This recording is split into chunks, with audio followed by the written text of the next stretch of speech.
Halo, perkenalkan nama saya Ade Masri Nugraha, mahasiswa PPG dalam jabatan tahun 2003 Universitas Jambi. Saya akan membuat video tentang materi kebugaran jasmani. Selamat menyaksikan.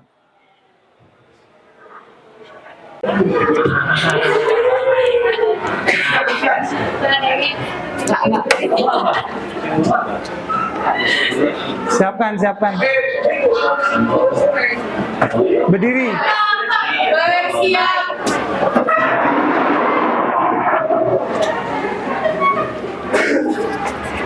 Beri salam. Selamat pagi, Pak. Baik, selamat pagi. Sebelum kita memulai kegiatan, marilah kita berdoa menurut kepercayaan kita masing-masing. Berdoa dimulai.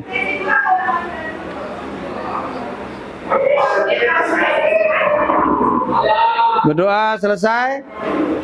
Sebelum kita mulai, ada satu lagi, kita harus menyanyikan lagu nasional. Saya memilih lagu Garuda Pancasila. Sebentar ya, saya siapkan dulu.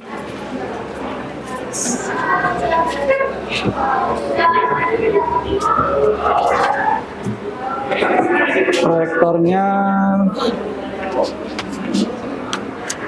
nggak nyala, Bu.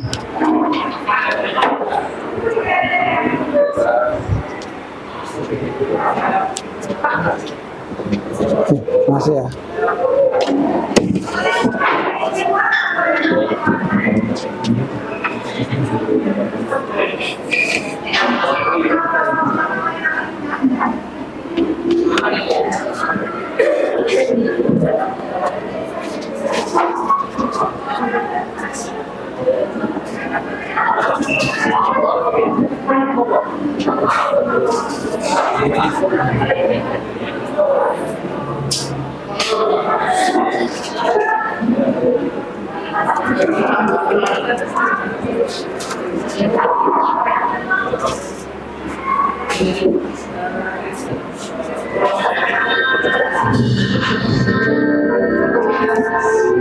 Oke, baik, kita menyanyikan lagu Garuda Pancasila dulu ya.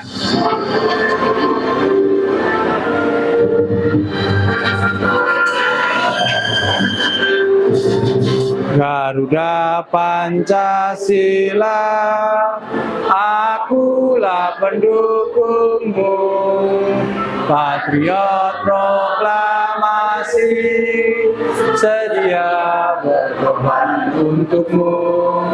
Pancasila dasar negara, adil makmur sentosa, pribadi bangsaku. Ayo maju, maju, ayo maju, maju, ayo maju, maju.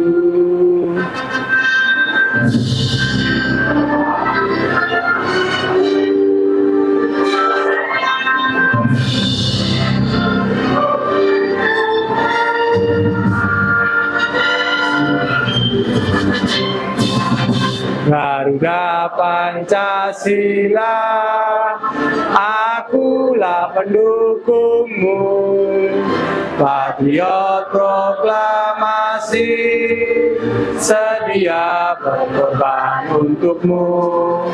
Pancasila dasar negara, rakyat adil makmur sentosa, pribadi bangsaku. Ayo maju, maju, ayo maju, maju, ayo maju, maju. Oke, baik.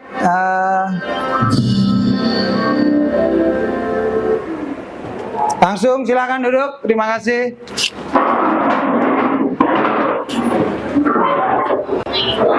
Ya, silakan duduk. Ya. Hari ini siapa yang nggak hadir? Sampai di sini mau aja.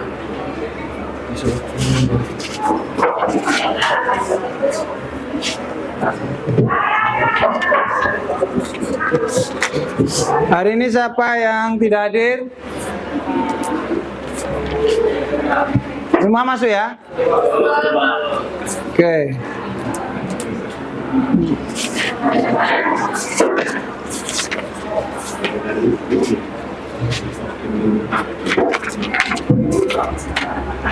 Baik, saya akan menjelaskan materi yaitu tentang kebugaran jasmani. Sebelum masuk ke materi,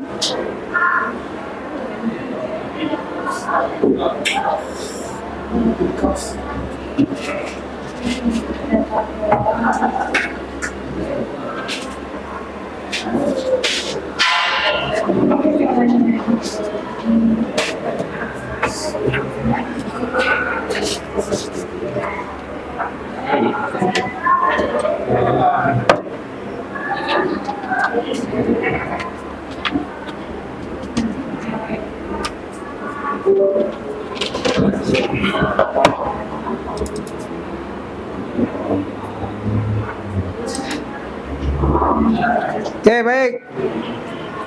Saya menanyakan, apa itu kebugaran jasmani yang kalian ketahui? Mungkin dulu waktu sebelumnya udah pernah pembelajaran tentang kebugaran jasmani. Apa yang kalian pahami tentang kebugaran jasmani? Sehat jiwa raga. Ada lagi. Dari kata kunci apa? Kebugaran. Dari kata kunci bugar. Jasmani berarti apa? Nah, fisiknya, badan kita itu dianggapnya fisik, ya. Jadi menurut kalian apa kalau secara pendapat kalian, kalau dirangkai dalam kata-kata? Kesehatan badan. Baik, ya berarti secara tidak langsung kalian sudah memahami apa itu kebugaran jasmani. Tetapi kebugaran jasmani menurut ahli kebugaran jasmani artinya yaitu memiliki dua aspek. Aspek yang pertama mengenai kesehatan dan perform. Maksudnya kesehatan itu ada, kita dianggap sehat kalau kita bisa melakukan aktivitas sehari-hari tanpa mengalami kelelahan yang berarti. Contohnya kalian bangun pagi, berangkat ke sekolah, habis itu kalian berkegiatan di sekolah sampai sore nanti, habis itu pulang masih bisa ada yang les, masih ada yang mungkin jalan-jalan sama orang tua, habis itu malamnya bisa tidur nyenyak. Berarti kamu dianggapnya masih bugar, masih sehat, normal, dalam kategori normal. Tetapi kalau di dalam olahraga khususnya untuk atlet, kebugaran itu lebih tinggi lagi derajatnya, ya. Makanya ada aspek kesehatan dan perform. Kebugaran jasmani menurut pengertiannya berkaitan dengan aspek kesehatan, yaitu kekuatan otot, daya tahan jantung dan paru-paru, dan fleksibilitas. Adapun kebugaran jasmani berkaitan dengan aspek perform, yaitu koordinasi, agility, kecepatan, dan keseimbangan. Nah, itu di bawahnya penjelasannya, kebugaran jasmani adalah kemampuan seseorang untuk menjalankan aktivitas kehidupan sehari-hari dengan ringan dan mudah tanpa merasakan kelelahan yang berarti, serta masih mempunyai cadangan untuk melakukan kegiatan yang lain. Itu pengertian secara ilmiahnya yang poin kedua ini. Jadi kalau kalian menjawab tadi badan kita bugar, menurut kalian juga sudah tepat. Tapi lebih tepatnya yang poin kedua.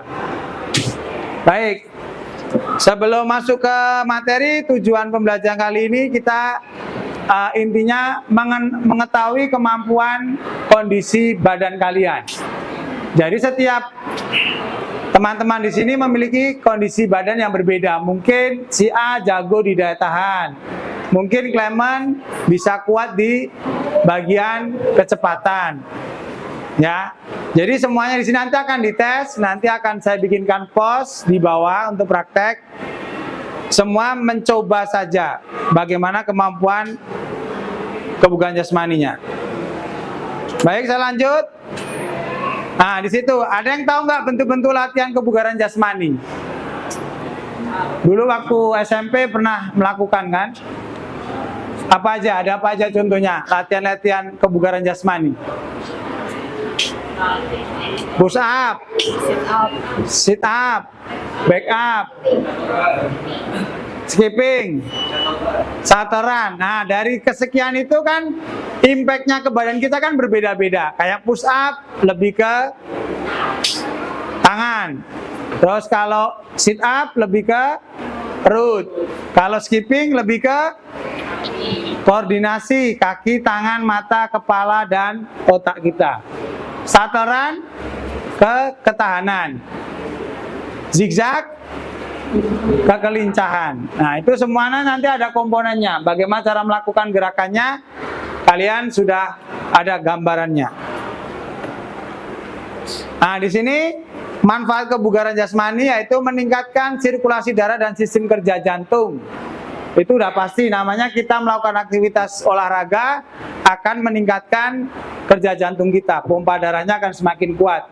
Makanya untuk mendinginkan tubuh kita, keluarlah keringat kita. Coba kalau keringat itu nggak keluar, otomatis kita overheat. Sama kayak kita bawa mobil, air radiatornya kosong, otomatis akan mati mesinnya karena terlalu panas. Kalau di tubuh manusia, kita udah panas, sudah pembakaran, darah ngalir, akan dinetralkan dengan keringat. Berikutnya, ada meningkatkan stamina dan kekuatan tubuh. Jadi kalau kalian olahraga rutin, pasti akan memiliki stamina dan kekuatan tubuh yang berbeda dengan orang yang jarang olahraga. Makanya kalau orang yang jarang olahraga terus olahraga, pasti badannya besok sakit semua. Apalagi yang baru cowok-cowok ini mau mulai fitness awal-awal, mesti sininya sakit, perutnya sakit. Tapi kalau udah jalan 1 minggu rutin, nah itu akan terbiasa. Karena otot itu, membentuk otot itu setelah kita recovery, istirahat. Kalau kita habis melakukan gerakan fitness, bicep atau tricep, habis itu kalian berhenti, besok minggu depannya baru mulai lagi, berulang terus sakit. Tapi kalau kalian pas sakit itu kalian tetap melanjutkan, tidak akan mengalami kesakitan lagi. Berikutnya, meningkatkan kekuatan otot serta kecepatan. Yaitu otomatis kalau kita sering olahraga, otot kita akan kuat. Makanya anak yang olahraga saat ankle terus bisa balik lagi. Tapi kalau yang baru pertama olahraga tahu-tahu ankle, terus kita nggak mau benerin yang benar posisinya, akan sembuhnya akan lama. Karena posisi otot itu belum balik, kamunya juga tidak mau recovery. Istirahatnya kurang, minum es, terus tidak dibawa ke fisioterapi gitu. Jadi setiap kita mengalami cedera bukan langsung dikasih yang panas-panas, ya itu kesalahan kita. Jadi setiap kita ada teman yang mengalami kecedera, jangan langsung ngambil counterpan atau ngambil balsam. Nah, itu jangan. Itu harus kita kompres dulu karena di situ terjadi robekan atau terjadi dislokasi. Jadi kita harus siapkan es batu 3 sampai 4 jam saat kejadian. Semuanya. Jadi biar si otot itu enggak menjadi peradangan. Kalau udah kena panas, peradangan tambah membengkak, penanganannya akan lebih lama. Yaitu poin keempat, memiliki respon tubuh yang cepat dan tepat. Nah, ini saat kalau kalian mungkin mengendarai motor atau kalian mau menghindari kawan, kan itu perlu dilatih. Atau kamu mau ditonjok temanmu tapi kamu punya refleks yang bagus, bisa menghindar. Itu contohnya ya kan. Tapi kalau nggak dilatih ya ditonjok langsung, aduh kena dulu. Kalau enggak ya pas kena air panas atau kena barang yang panas, bukannya langsung diangkat tapi aduh panas, sudah melepuh. Tapi kalau refleksnya bagus, langsung panas gitu. Itu ya refleks orang juga beda-beda. Berikutnya, meningkatkan daya tubuh, meningkatkan daya tahan tubuh. Jadi maksudnya gini, kita bisa melakukan aktivitas sehari-hari tanpa mengalami kelelahan berat itu dari tingkat daya tahan tubuh kita yang bagus. Ya contohnya kita kalau umur 13 tahun sampai dengan 17 itu istirahat cukup 8 jam cukup. Nah, tetapi pada kondisi ini kebalikan. Kalian lebih suka tidur awal jam 5, bangun jam 10 terus bergadang sampai pagi. Itu akan merusak sistem kerja organ dalam kalian. Harusnya gini, kamu tetap belajar jam 9 istirahat, bangun jam 3 pagi, belajar sampai pagi, bangun langsung lanjut mandi, berangkat ke sekolah. Itu lebih bagus dibandingkan kamu bergadang sampai jam 1, jam 2 baru tidur terus paginya bangun. Ibarat kamu bawa mobil, habis kamu pakai luar kota, terus langsung kamu siram mesinnya, otomatis kan banyak konslet. Sama kayak badan kita. Ya. Jadi kita lebih baik bangun tidur jam 9, kita belajar lagi mulai jam 3 pagi sampai pagi. Itu lebih bagus. Karena kalau badan kita manusia itu cenderung dapat berkonsentrasi kalau kondisi lingkungan kita itu sunyi, dan kalian akan juga bisa beribadah. Kalau yang muslim bisa sholat tahajud, kalau yang non juga bisa baca Alkitab dan sebagainya. Itu ide dari teman-teman saya yang udah jago, udah mati, udah pintar, dia kayak gitu. Jadi bukan, kalau saya tipikalnya yang bergadang gitu, jam 1 terus baru tidur. Kayak kemarin saya mengupload video ini aja sampai jam 2 saya editnya, baru bisa saya praktekkan. Berikutnya, meningkatkan kelenturan persendian. Nah, ini fenomena juga yang terjadi di saya waktu SD, SMP, TK, SMA. Itu paling lentur di saat usia SD. Disuruh cium lutut bisa, disuruh guling depan jago, disuruh lompat harimau oke, karena kelenturannya masih aman. Setelah SMP tambah kaku, jarang dilatih. Ya kan, pegang ujung kaki pun nggak bisa. Kadang ada juga yang anak berkebutuhan khusus tidak bisa pegang telinga. Zaman SD kan suruh pegang dulu tuh sama guru olahraganya. Kalau nggak bisa berarti ada sesuatu yang bersalah di koordinasinya di dalam otak kita. Ya. Berikutnya, terakhir, mempertahankan dan menyelaraskan kondisi tubuh masa ini apa? Keseimbangan. Nah, kalian tahu nggak? Kan nggak belajar biologi fisika ya. Anggota badan kita ini untuk penyeimbangnya apa? Tulang. Ini kan penyangga kalau tulang. Yang menyeimbangkan telinga. Ini barang penting di anggota kita. Makanya setiap kamu kena hantaman telinga pasti tumbang. Itu refleks badan kita biar nggak semakin rusak. Kalau kita nggak pingsan, berarti sehat kita, ketahanannya kuat. Makanya telinga ini kan zaman dulu saya ditarik sama guru saya, bisa saya 3 hari nggak jalannya miring-miring. Itu yang bilang teman saya bilang saya sadarnya jalannya lurus, tapi kamu kok miring jalannya? Ya karena sering ditarikin sama guru. Zaman dulu kan guru narik sampai habis itu kan biasa, nyubit sampai biru kan biasa, mukul pakai tongkat itu sampai patah udah biasa. Sekarang kan udah nggak boleh, karena ini area sensitif kita. Baru sadari kan? Nah itu makanya kita harus menjaga. Makanya jangan sering pukul kepala, sering pukul telinga. Itu kadang orang melihatnya kita nggak masalah, tapi badan kita warning kita akan ada masalah. Oke? Ini beberapa manfaatnya. Nah di sini ada komponennya, yaitu kan kamu kalau lihat mobil kan ada komponennya, ada kacanya, ada bannya, ya kan? Nah, ini juga sama. Di dalam tubuh kita ini ada komponennya. Apa yang kemampuan si Kak Matthew sama Clement berbeda. Kemampuan mungkin Clement lebih jago di koordinasinya, tapi Matthew lebih jago di ketepatannya. Jadi itu bisa diukur. Di sini ada 10 komponen. Yang pertama ada kekuatan, strength, habis itu daya tahan. Daya tahan juga dibagi menjadi 2, daya tahan otot dan daya tahan jantung. Daya tahan jantung ini berarti dia untuk olahraga yang memiliki aktivitas jauh, maksudnya ya lari jarak jauh, terus maraton gitu-gitu dia tahan karena memiliki daya tahan jantung. Kalau daya tahan otot itu lebih ke kecepatan, jadi kalian lari 100 meter, nah lari 100 meter itu akan menghasilkan daya otot yang bagus. Berikutnya kecepatan atau speed, itu juga berpengaruh juga dengan otot. Otot manusia itu dibagi menjadi 2, otot merah dan otot putih. Otot merah itu untuk daya tahan, otot putih untuk yang sifatnya olahraganya instan, tadi lari 100 meter. Habis itu mungkin speed, kecepatan naik ke itu dinding atau dan sebagainya. Yang berikutnya kelenturan, habis itu ada kelincahan, koordinasi, keseimbangan, ketepatan, dan kecepatan reaksi.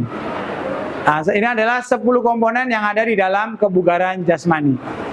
Paham ya di sini ya? Baik, ini penjelasannya. Ada kekuatan adalah kemampuan dalam mempergunakan otot untuk menerima beban sewaktu bekerja.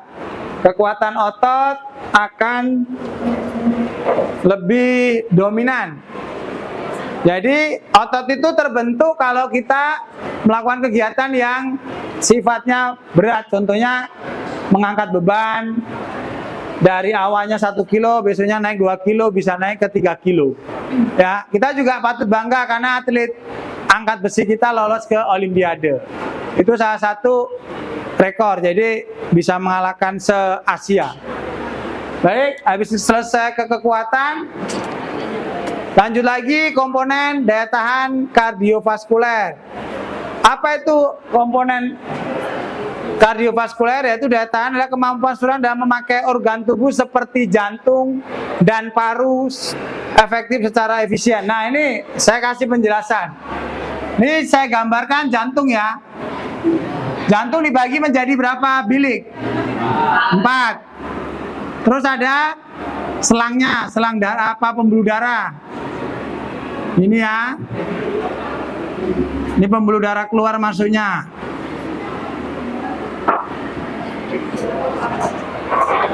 Nah, ini ibaratnya kalau jantung orang normal yang nggak pernah olahraga, pembuluh darahnya ini selebar pipet kalian, selebar pipet kita minum pipet biasalah normal. Tetapi kalau yang orang pernah olahraga dan pernah mengalami olahraga yang berat, dalam artian anak tim lah, tim basket di sini atau anak sepak bola atau futsal, katup jantungnya itu akan melebar selebar spidol yang saya pegang ini. Nah, jeleknya lagi katup jantung ini tidak bisa balik semula lagi kalau sudah pernah dipakai untuk strength. Makanya kenapa rata-rata mantan atlet kena serangan jantung? Ada yang tahu kenapa? Markis Gideon lagi main badminton duduk lewat, ya kan? Terus Bupati Almahira nggak pernah olahraga, tahu-tahu olahraga, meninggal di tengah lapangan main bola, ya kan? Ada yang tahu kenapa? Pernah mendengar nggak? Belum pernah. Jadi katup jantung orang olahraga itu melebar. Ini katalah katup jantung yang normal nih, yang katup jantung untuk orang yang olahraga bisa lebar lagi. Nah, kejadian yang sering antara darah dan oksigen itu nggak seimbang.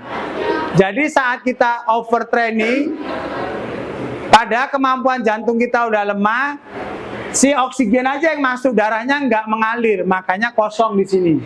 Di jantung ini nggak ada darah, hanya ada angin. Makanya ada 3 menit waktu untuk menolong orang yang mengalami serangan jantung. Biasanya dia akan berbunyi grok-grok. Itu karena di napasnya hanya keluar anginnya saja. Dan pasti badannya dingin semua. Kalau udah kalian lihat di bandara-bandara internasional mesti ada box untuk picu jantung. Itu nanti diajarkan kalau kalian sudah ambil S1 khususnya untuk kedokteran. Tapi kalau di negara maju itu udah diajarkan dari usia dini. Cara untuk memompa jantung, di mana kita tekan, posisinya di mana itu bisa. Jadi kalau sudah dipompa, dia udah badannya udah nggak dingin lagi, tinggal bawa ke IGD. Jangan dibawa ke IGD dulu, nanti penanganannya lambat. Gitu ya. Masuk ke daya tahan otot. Daya tahan otot disebut juga dengan daya ledak. Contohnya kemarin materi lompat jauh tuh otot tungkai kita yang paling dominan dipakai.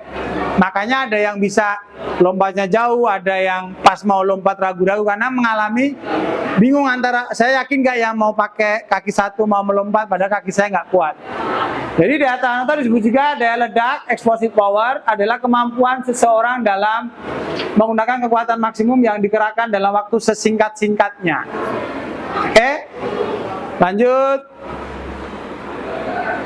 Kecepatan atau speed tadi di awal sudah saya jelaskan. Jadi kecepatan adalah kemampuan seseorang dalam melakukan gerakan kesinambungan dalam waktu yang sesingkat-singkatnya.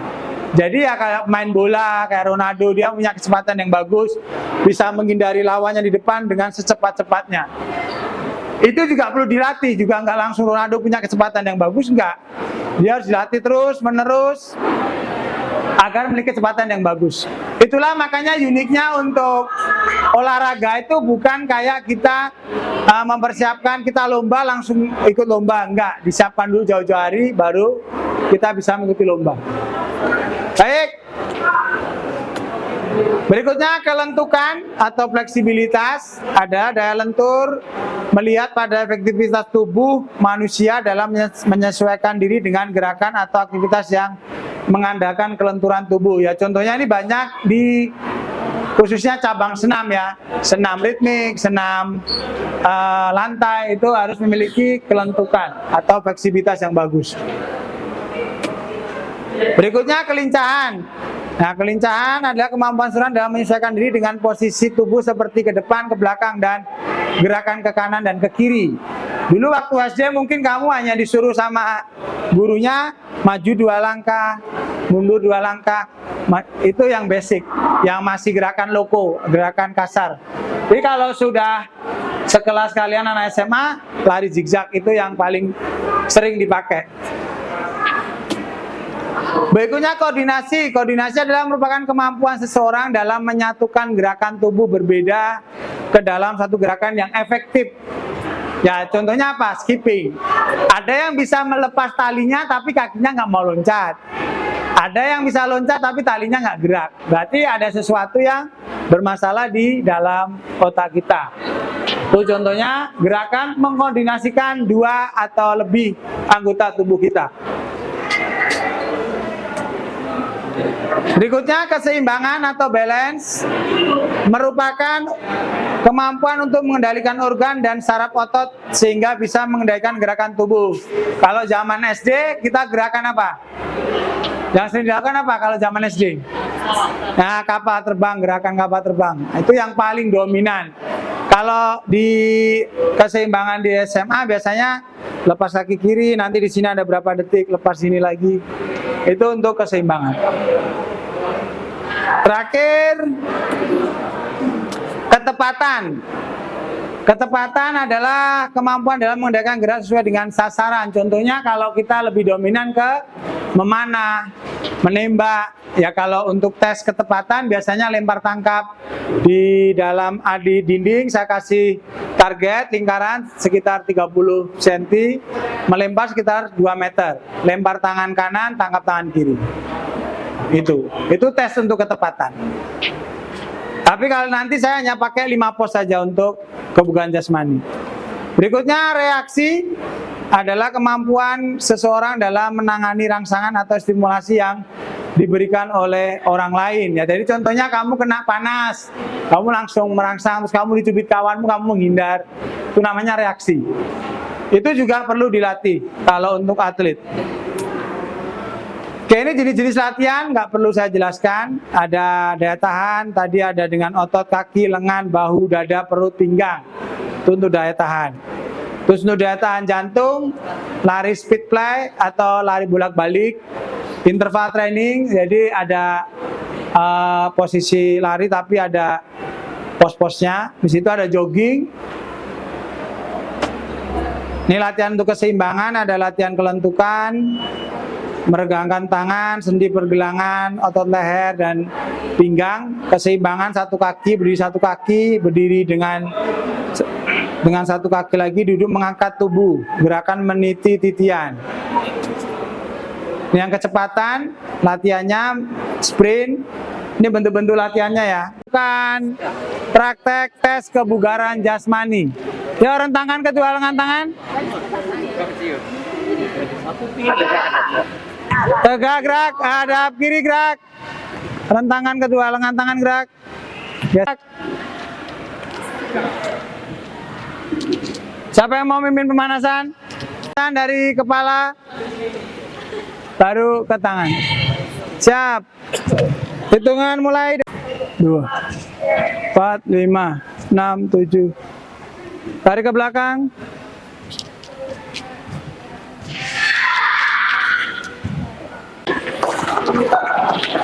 Oke, cukup. Langsung baris lagi ke sini habis lari ya. 5 pos yang akan saya buat. Yang pertama ada pos pertama yaitu Untuk melatih kekuatan tangan kalian, punggung kalian. Pos ketiga skipping untuk melatih koordinasi. Pos keempat lari zigzag untuk kelincahan. Terus pos terakhir daya tahan, yaitu lari bolak-balik shuttle run. Nanti kalian semua mencoba, habis itu kita evaluasi. Selesai evaluasi, saya akan merefleksikan. Habis refleksi kita pendinginan, penutupan, doa. Selesai. Minta 5 orang putra dulu. Yuk, isi dulu. Ayo, silakan. Siap, 3, 2.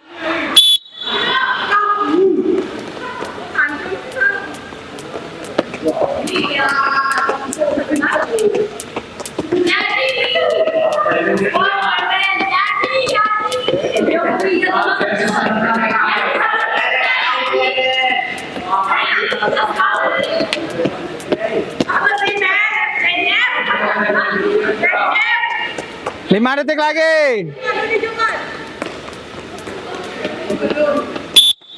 Oke, cukup. Putri 5 orang, maju Putri. Ya siap Deo siap. 3, 2.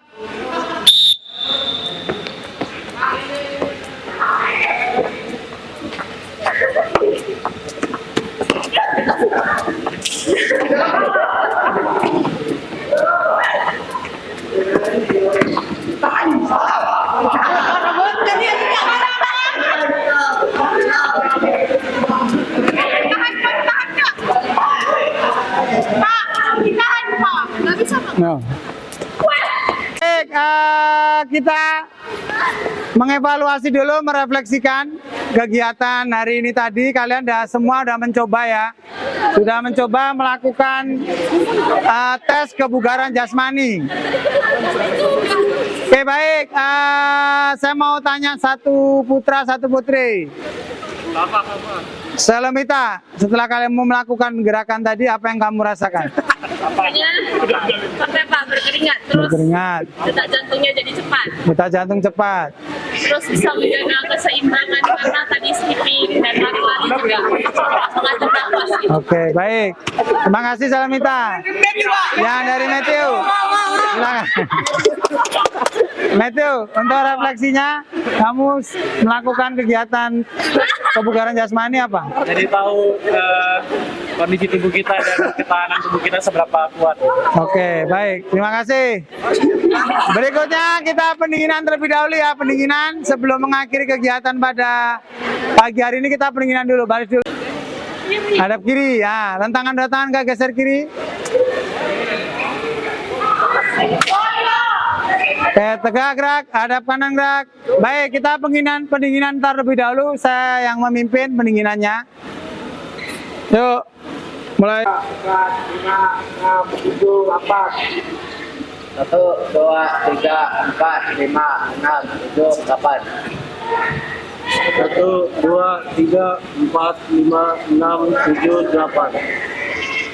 1, 2, 3, 4, 5, 6, 7, 8. Ya, tarik.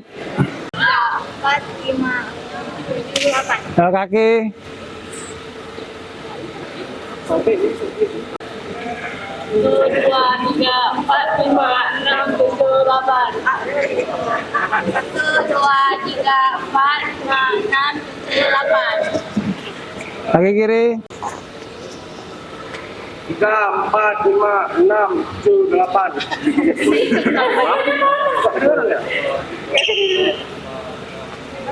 Oke, angkat tangan. Siap, teriak ya. Hitungan 1, 2, 3, lepaskan. Wuih. Lagi, sekali lagi. 1, 2, tuh lepaskan. Oke, baik. Setengah lengan kanan gerak, merapat. Setengah lengan. Nah, merapat. Baik, selamat pagi semuanya. Pagi hari ini sudah selesai. Kita akhiri dengan berdoa. Berdoa mengingat kita masing-masing. Berdoa dipersilahkan.